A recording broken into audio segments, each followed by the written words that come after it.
Assalamualaikum warahmatullahi wabarakatuh. Apa kabar teman-teman semuanya? Alhamdulillah pagi hari ini kembali saya dan Kevin kembali kita berdua hadir lagi menyapa Anda semuanya di program Obsesi Obrolan Sehat Sahur Dini Hari, masih didukung sepenuhnya dan kita masih bergandeng erat dengan RSU Muhammadiyah Ponorogo. Jadi sekali lagi RSU Muhammadiyah siap memberikan layanan terbaiknya, tidak hanya di bulan suci Ramadan, Idul Fitri nanti, dan di hari-hari biasa akan terus bertekad memberikan layanannya dengan mudah, nyaman dan islami. Ya, jadi itu. Monggo kalau Anda ingin memanfaatkan layanan-layanannya, ada banyak hal, ada banyak ya, Pin ya, yang bisa Anda manfaatkan. Ada beragam poli di RSU Muhammadiyah Ponorogo dan yang lain-lainnya yang insya Allah itu akan tentu terbaik lah untuk Anda semuanya ya. Oke, selamat menikmati sahur Anda juga teman. Jadi pagi hari ini sambil menikmati sahur pagi, kami seperti biasa akan menemani suasana sahur Anda sehingga bisa lebih afdol lagi, sehingga bisa lebih nikmat lagi, sehingga lebih bermanfaat lagi, dan yang penting semoga lebih berkah ya Vin ya. Dengan program Obsesi ini. Ada Kevin di samping saya, Vin. Ya Pak Ari, selamat pagi. Apa awalannya kira-kira Vin pagi ini? Misalkan ubur-ubur ikan lele, sahur le, gitu ya. Itu yang lagi rame. Yang lagi rame kan, yang lagi rame. Oke, itu teman. Jadi kita pagi ini, alhamdulillah, kalau berat pertandingan hari ini kita agak imbang, ya Vin ya. Ngerti nggak kalau pertandingan saya agak imbang pagi hari ini? Kenapa itu Pak Ari? Ya, karena ada Dokter Naufal. Moga Vin, diperkenalkan Vin. Ya, jadi kita di sini ada Dokter Muhammad Naufal Hamda Fadila. Beliau ini adalah dokter umum di RSU Muhammadiyah Ponorogo. Dan pagi ini kita akan membahas tentang asam urat Pak Ari. Asam urat dan juga tentang nyeri sendi. Cegah nyeri sendi dan asam urat saat bulan Ramadan seperti itu. Kita manggilnya Naufal saja ya. Oke, baik. Kita sapa dulu beliau. Assalamualaikum warahmatullahi wabarakatuh, Dokter Naufal. Waalaikumsalam warahmatullahi wabarakatuh. Pak Ari. Baik, sehat pagi ini. Alhamdulillah bisa hadir di Obsesi pagi-pagi kayak gini di tengah perjalanan yang mungkin bisa jadi agak berkabut ya pagi hari. Tapi alhamdulillah Dokter Naufal masih menyempatkan diri bersama dengan kita di Obsesi Obrolan Sehat Sahur Dini Hari pagi hari ini ya. Nyeri sendi dan asam urat. Nampaknya sesuatu yang emang dua-duanya ada hubungannya, Dok? Iya, ada hubungannya. Karena asam urat sendiri juga bisa mencetuskan nyeri sendi itu. Oh gitu ya? Iya. Jadi salah satu side effect-nya asam urat adalah nyeri sendi. Iya. Oke.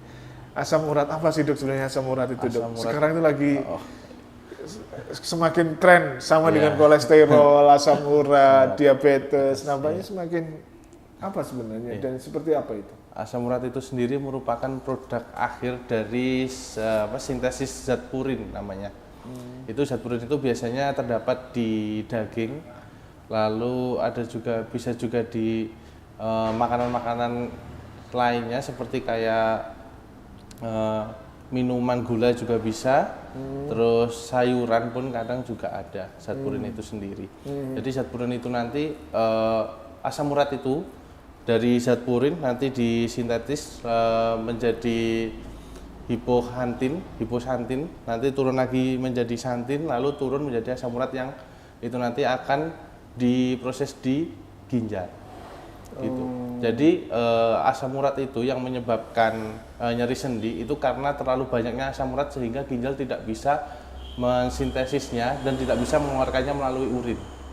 Seperti itu.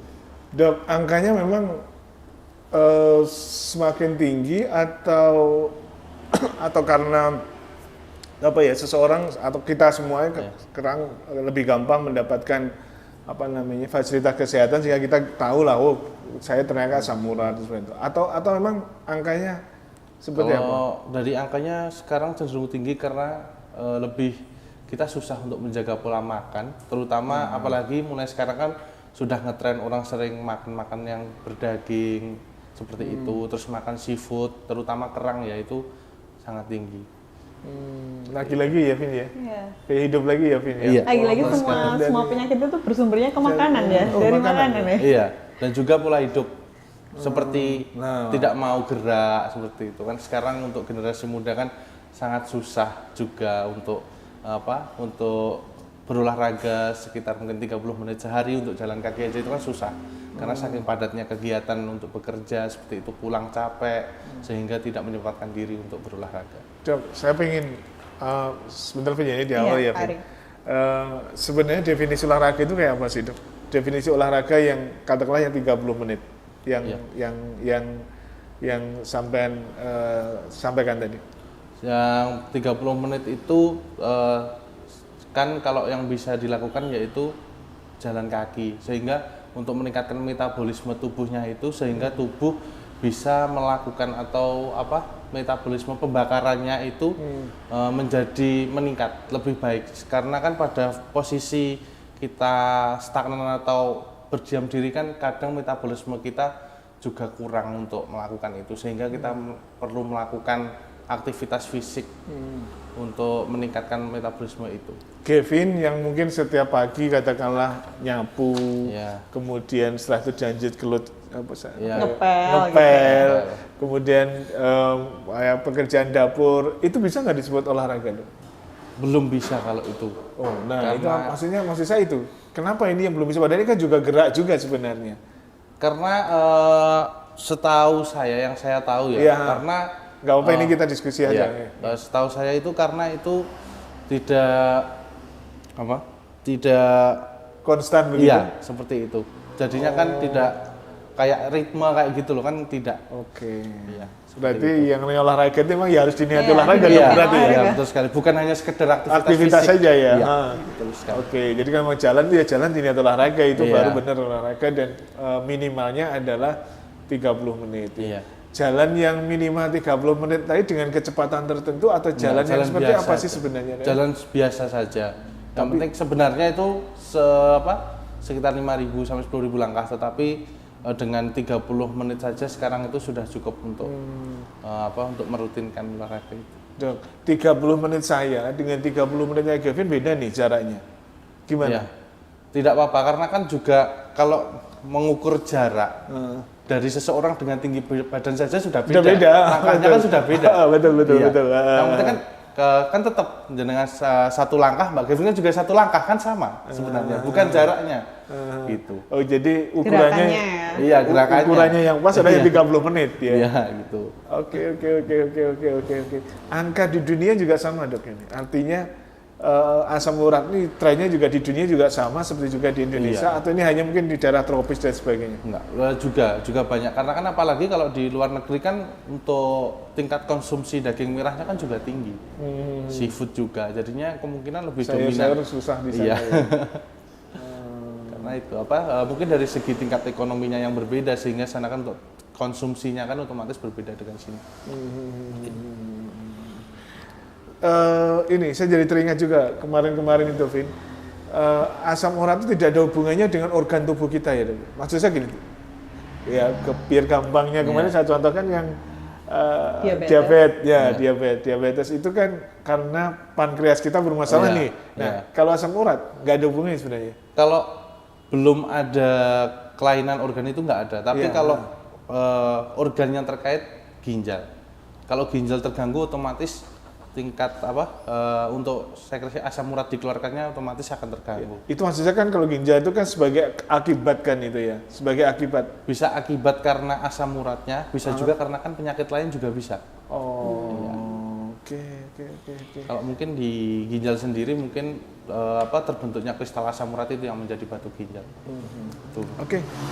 Vin. Dok, ini tadi kan disebutkan jenengan kalau asam urat itu karena kebanyakan zat purin ya, atau Iya. makanan-makanan yang mengandung banyak purin. Sebenarnya purin itu dibutuhkan atau enggak Dok?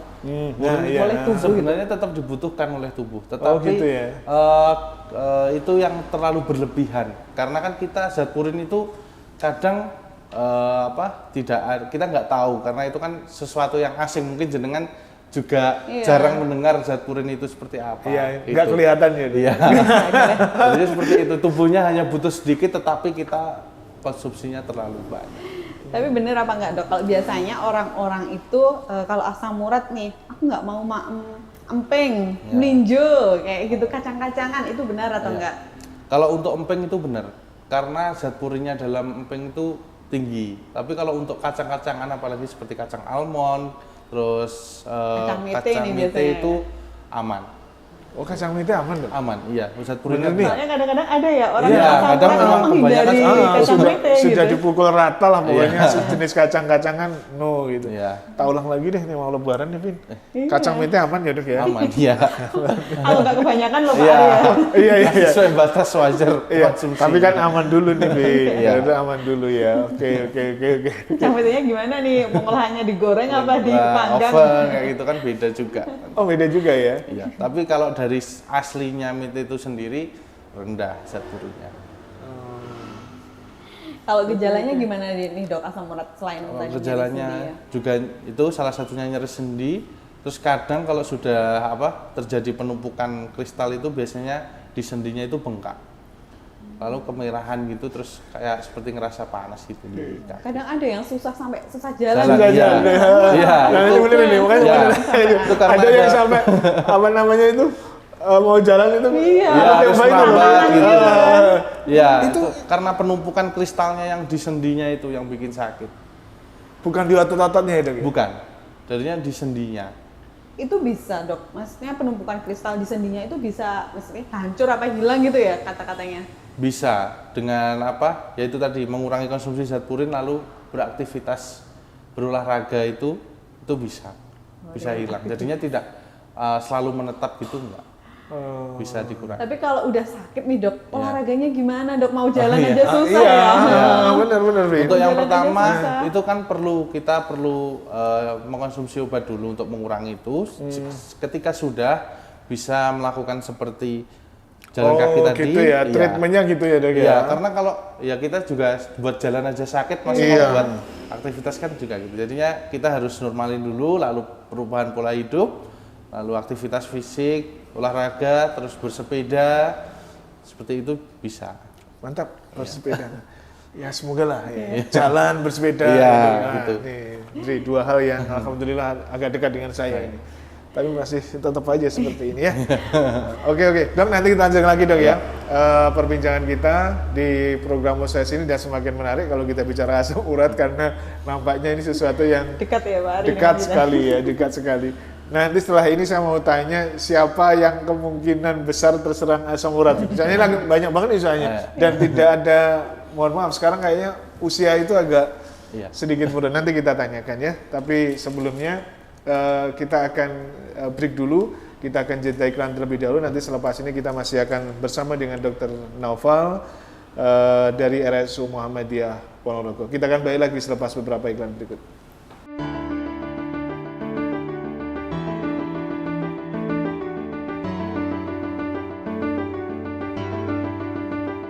Baik, kita lanjut lagi teman, masih di Obsesi obrolan sehat sahur dini hari pagi hari ini dan silakan buat teman-teman semuanya, buat Anda semuanya, buat Bapak Ibu yang saat ini belum menikmati sahur, silakan segera nikmati sahur Anda. Kemudian jangan lupa untuk berdoa melaksanakan ibadah puasa esok hari ya. Semoga selalu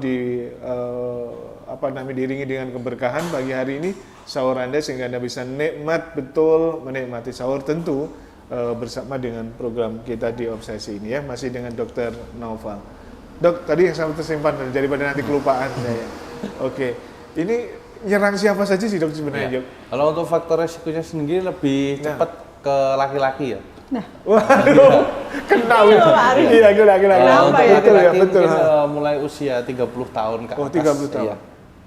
Untuk perempuan faktor resikonya akan meningkat ketika sudah menopause. Oh justru ya sudah Iya. menopause. Kenapa itu terjadi dok?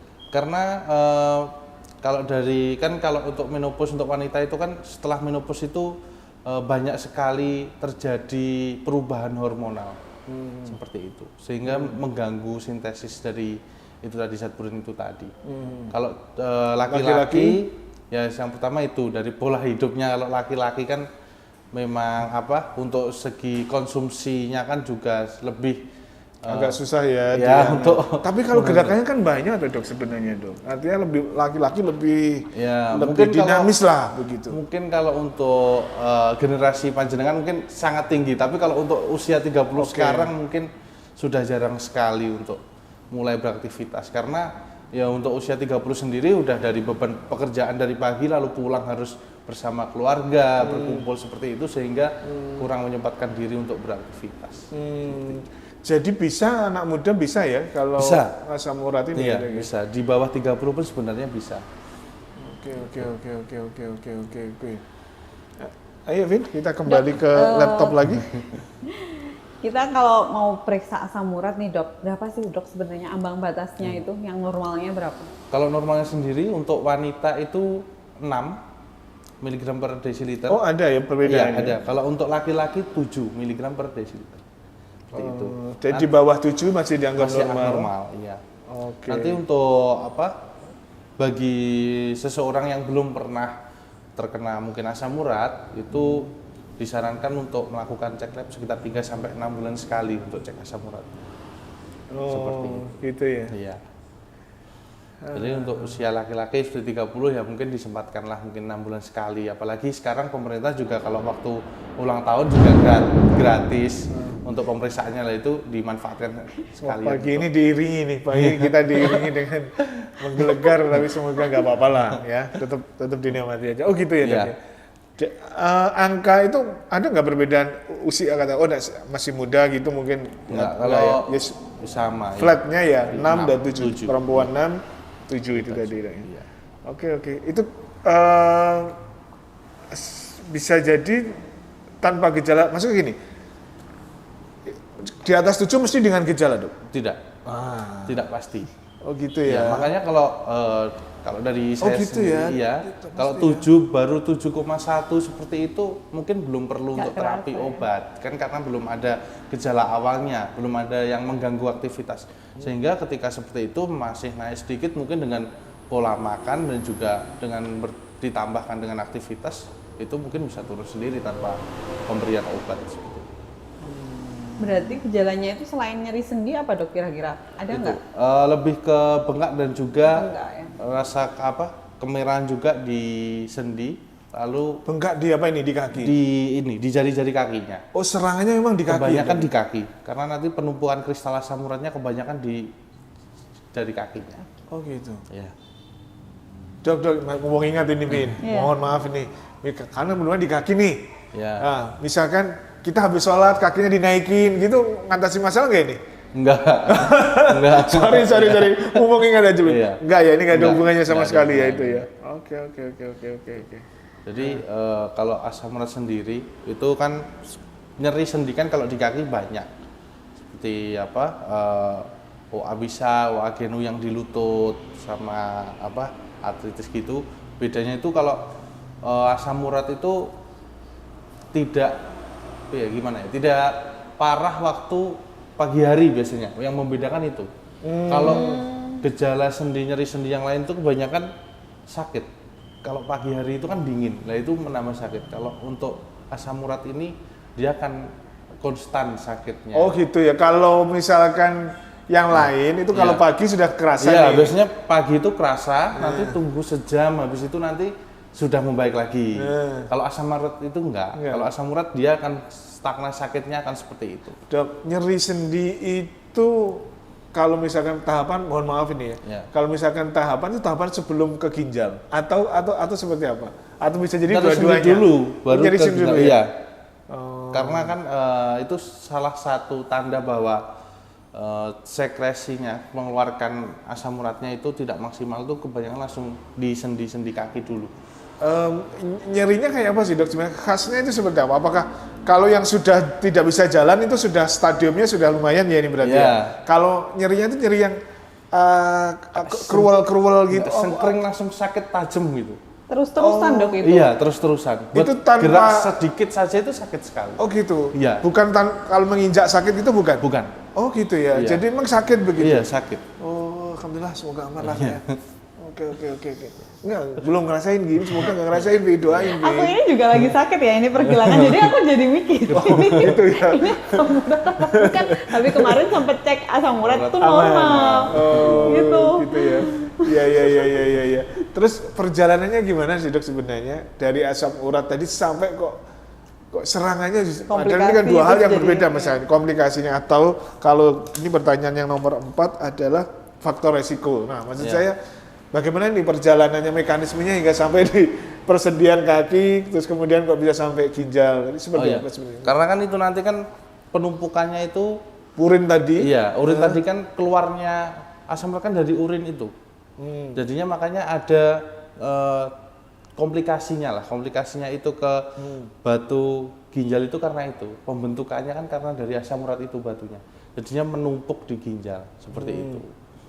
Gitu. Jadinya kenapa kok bisa menjadi salah satu komplikasinya itu ya karena itu. Pembentuk karena asam urat itu disekresinya kan di ginjal. Kalau yang nyeri sendinya dok?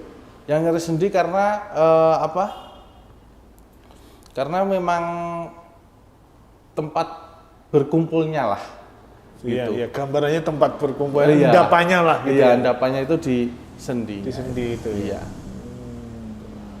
Oke. Pinjol. Dok, kalau pertolongan pertama sendiri nih, kalau misalnya ada orang yang asam urat terus nyeri sendi, apa sih yang bisa dilakukan? Apa dipijet atau dikompres gitu boleh nggak? Boleh.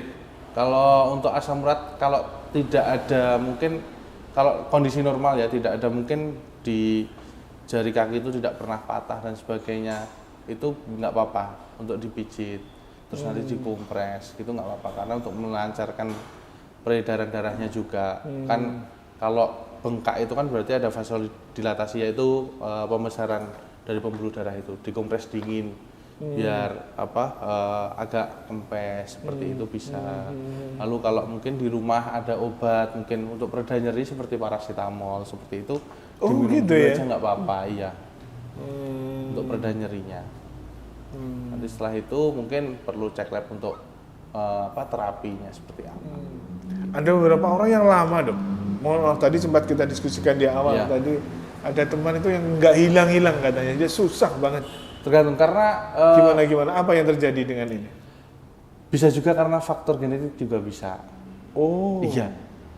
Karena asam urat kan metabolisme orang itu juga tergantung dari itu tadi dari faktor keturunannya juga. Jadinya salah satu kebanyakan yang saya juga temui, yang salah satu yang paling sering tinggi asam uratnya itu juga dari saudara-saudaranya semuanya juga tinggi. Itu juga bisa. Lalu dari pola makannya, kadang orang-orang itu ya susah untuk menyirik makanan itu kan kadang susah. Gitu. Saya hitung tadi sudah lebih dari hampir 6 kali dokter mengatakan pola makan ya, penting sekali ya. Iya, penting sekali. Nah, sudah sering diabaikan kalau untuk sekarang ini pola makan kita itu tidak berimbang. Gitu. Kalau yang ke saraf tadi ya daging, ya kemudian terus kerang, ya seafood seperti itu yang paling sering. Untung nggak suka semua tuh. Iya. Saya suka semua Pak. Oh, nggak suka semua. Ya udah, hati-hati lah Min. Oke, jadi gitu ya. Iya, kebanyakan dari itu nanti penyebabnya. Kalau yang umum di masyarakat apa dok ya? Selain emping tadi, emping itu kan dengan produk turunannya ya melinjo dengan produk turun godong apa? Dodongso. Iya, kan? Kalau daunnya kan daunso. Iya, daunso masih aman. Cuma ya itu tetap melinjonya. Oh, kalau daunsonya kebanyakan lebih ke melinjonya. Paling tinggi. Oh, gitu ya. Kalau daunsonya juga tinggi, cuman yang paling tinggi tetap melinjonya. Melinjonya. Iya. Ini dok, kalau penanganan dan pengobatannya asam urat seperti apa dok? Apakah dari pertama kita cek terus asam uratnya tinggi itu nanti harus ada pengobatan atau gimana? Nah, kita lihat dulu waktu pasien itu datang atau kita datang itu dengan keluhan apa enggak. Kalau hanya kita sekedar memonitor kolesterol asam urat kita seperti apa. Kalau memang tidak ada keluhan dan ditemukan bahwa naiknya mungkin tidak terlalu signifikan, itu belum perlu pengobatan. Tapi kalau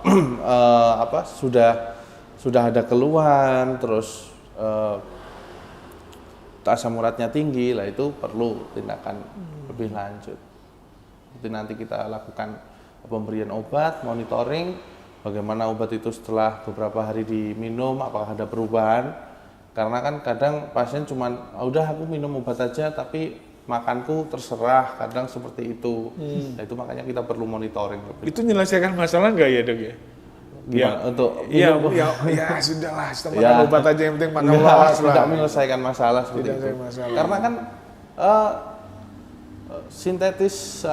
sintesisnya asam urat kan per hari juga ada. Maksudnya ginjal seberapa kuat untuk mensintetisnya. Kalau kita cuma minum obat lalu kita tetap makan yang banyak purinnya juga sama aja nanti pada akhirnya.